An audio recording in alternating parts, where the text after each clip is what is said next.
Well, hello, everybody, and welcome back to the 90s Rewind. It's Paul Jenkins here with you until 11 o'clock tonight. And my guest this evening, well, I would say let me take you there, but it'd be a bad pun. Uh, my goodness, Betty Boo, how are you doing?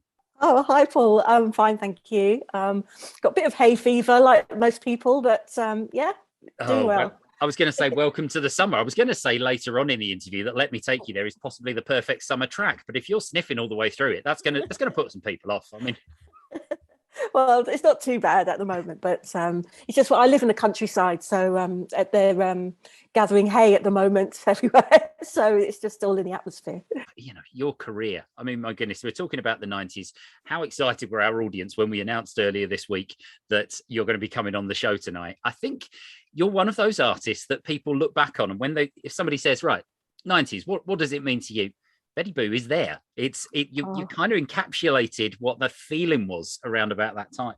no. And of course, your big career, you kind of made your break at the back end of the 80s with Beatmasters, Mhm. and then you went solo on your own. How did that feel in the sort of early 90s to be going out on your own? Um, well, it was all a bit of a whirlwind, really. Mm, The Beatmasters Hey DJ track was a great sort of stepping stone, if you like, mm, for me.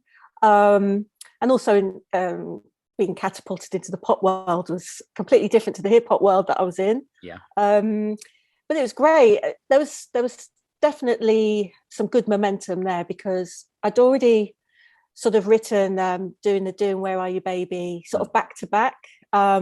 So those were the sort of like the tracks that I thought, oh well, they're going to have to be singles, and so they were, and then I quickly sort of wrote an album in the same sort of vein, and in my bedroom when I was living at home with my mum.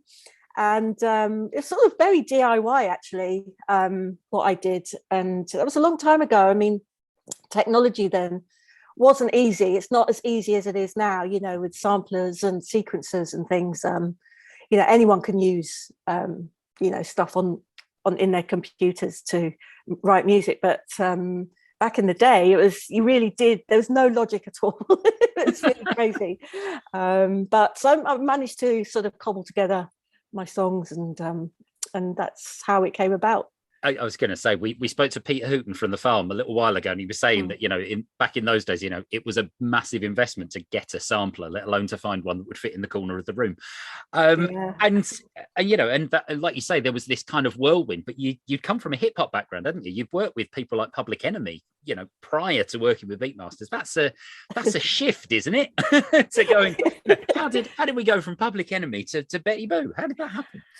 Well, it was, gosh, I mean, it was a chance meeting actually when they were playing the big Def Jam tour Mm, in Shepherd's Bush, or actually it was in Hammersmith, which is very close to Shepherd's Bush where I grew up. And after the show, they were in my local McDonald's getting a fillet of fish. that's amazing. Yeah, it is actually, because we'd just seen them on stage with Uzis, or obviously fake guns, and Mm, but they're really tough, and then we went up to them and said, because we had our hip hop gear on, they kind of knew that we were into that kind of thing, yeah. and they were filming for their own documentary actually, just because it was their first time in the UK, and and they said, yeah, it's a bit of 16. So we did some rapping in front of them, and Professor Griff was beatboxing, and we got chucked out of the McDonald's. There's something online. I think somebody put that post up there where you can see me rapping and being chucked out by the manager. Totally not Googling that as soon as this interview is finished. But somebody was there, somebody was just in there ordering a chicken sandwich, and they were witness to history. And you had a slight change of pace when you released Let Me Take You There. And actually, it's one of those songs we've already played on the show a few weeks back, Mm-hmm. because we do this, we've got a section called Straight Off Now 23, Mm-hmm. of which you were featured on Now 23. Was that a conscious thing you'd had doing the do, and we'd had the dance numbers? Was Yeah. it a kind of like, actually, I want to get a good, solid summer tune out there? Well, actually, it was. I really wanted to discover more kind of instruments and things. Mm, So, like guitars, and we used a 12-string guitar on "Let Me Take You There," and we sped it up or we actually played it slowed down and then sped it up so it sounded really twinkly and shimmery. And then, of course, we used a sample by the Four Tops, which sort of dictated the tempo of it, if you like. Yeah. But I just loved it. It's one of my favorite songs, actually, I have to say, because it's so. I've got the masters in my laptop because I do all these festivals and things. I make my own backing tracks for them, so all the essential elements are in the songs, because sometimes a band can't replay what's on the record, and just breaking it down and just listening to the music is really lovely playing, and there's harps and all sorts of things. Very sort of wishy-washy. So it's a kind of it's like that floaty light shit. It's right up there with it's like Will Smith's Summertime. It's a real kind of, you put that on in the summer and everyone's going to be chilled out around a barbecue. It's a great track. Yeah.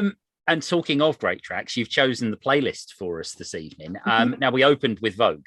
I mean, Madonna in the 90s, I think she was hitting absolutely peak Madonna, wasn't she? Yeah. I remember going to see her in at Wembley Stadium. And she did the famous dance routine on the bed. And nobody had ever seen anything like that before. It was so shocking. And actually, I'd heard that she was a fan of mine, and I just couldn't believe that somebody that was so massive would love Betty Boo, and ended up meeting her later, and Wow. It was really cool. I was going to say, that must be one of those moments where both of you were probably going, "Oh, it's you. Oh, hello. I think It's so crazy. I mean, yeah, she's very petite, even though she's got big boobies and things. She's very petite. I was surprised at how little she was. So I think that's definitely going to be the quote to come out of this interview. I can just feel it. Now, your second choice is, I think, a very, very different place we're going to now, because you've chosen the Happy Mondays. I don't think you can go from Madonna to Bez quite easily. I mean, what is it about Step On? Well, I remember wherever I went when I was promoting Doing the Do or Where Are You Baby, I was doing lots of PAs in clubs, and Step On would be on in the clubs. It was a big club anthem, and it sort of takes me back to that time when it was just really exciting. And as you say, clubs were just heaving. They were really busy places to go and listen to great music. But Step On was definitely everywhere I went. And I was into the sort of the Manchester sound as well. So because I like the Stone Roses as well.